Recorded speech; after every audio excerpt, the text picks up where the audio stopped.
In the morning of the 17th of October, 5 years after the historical date of the return for his people and by his people of the conductor of the new Argentina, General Juan Perón, the citizenship disposes to celebrate joyfully the triumph of justice. Buenos Aires wakes up to the anniversary of the historical date in complete silence.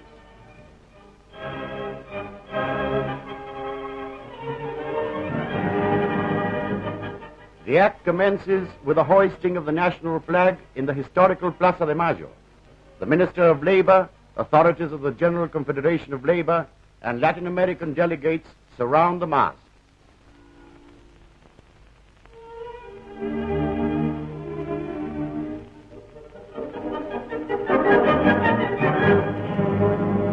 Meanwhile, the whole city moves itself to form part of the gigantic concentration in which the people are to show their loyalty to President Perón, to Senora Eva Perón, and to all that form part of the government.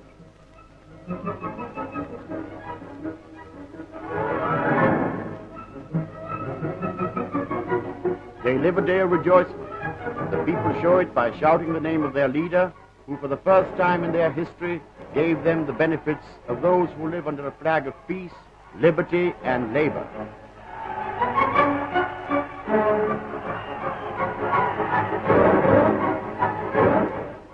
They head towards the Plaza de Mayo, coming from all parts of the country and representing all forms of labor.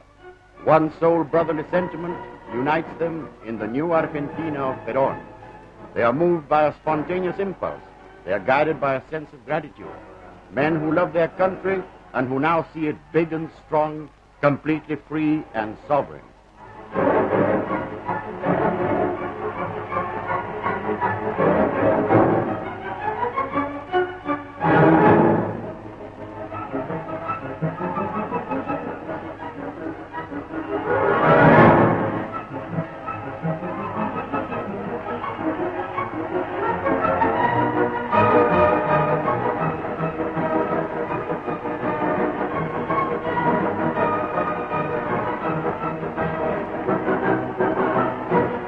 Everything proves a sincere following of the people to commemorate the historical date.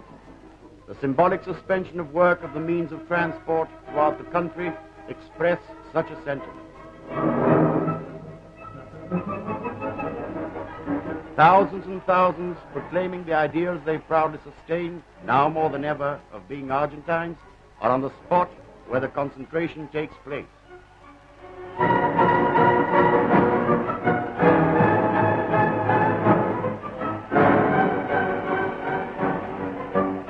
As the hour for the act draws near, the Plaza de Mayo offers the aspect of a huge human hive, inspiring by one only spirit, the identification of our people with everything that leads them to their prosperity, to their growing greatness, consolidated now by their faith and confidence.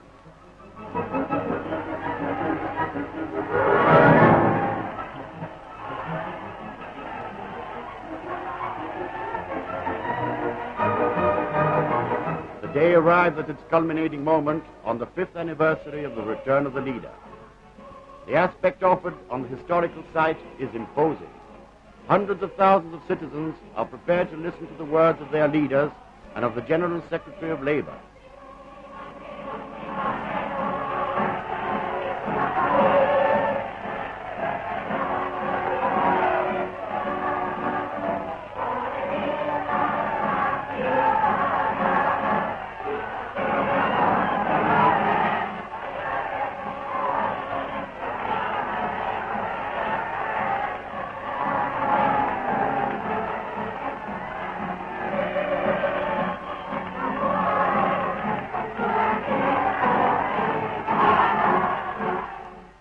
The woman, active part in this act, incorporated to the civic struggle by means of another just conquest, establishes with her presence her sentiments as woman and citizen towards the conductor and towards Eva Perón.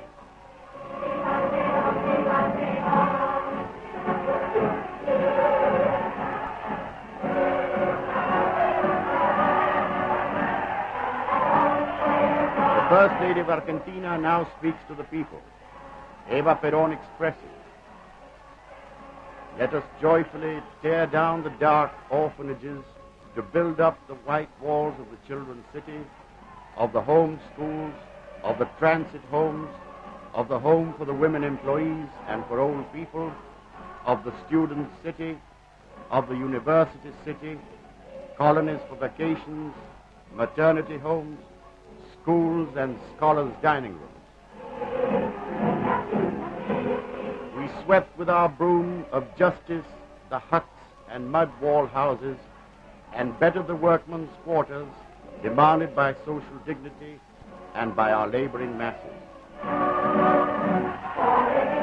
We did away with arms to exalt solidarity, and we struggle on happily because its prize is too big and beautiful for us to give it up. That prize is the happiness, the welfare, and the future of our dear people.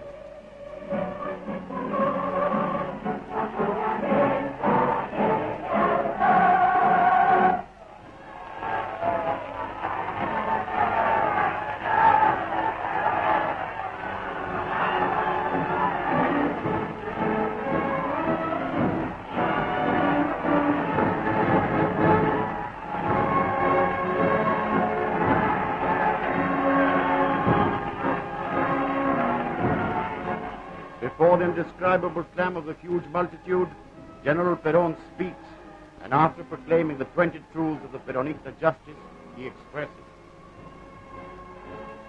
every Peronista has always to be, as on the 1st, 17th of October, a fanatic of his idea. The social justice needs apostles, and to be an apostle, one has to dispose himself to be a hero. And only the fanatics who love a cause are disposed to die for an idea. If social justice were only my cause, I would ask nothing of that. But it has stopped being the cause of man to be the cause of the people, and for it, everything is worth giving, including life.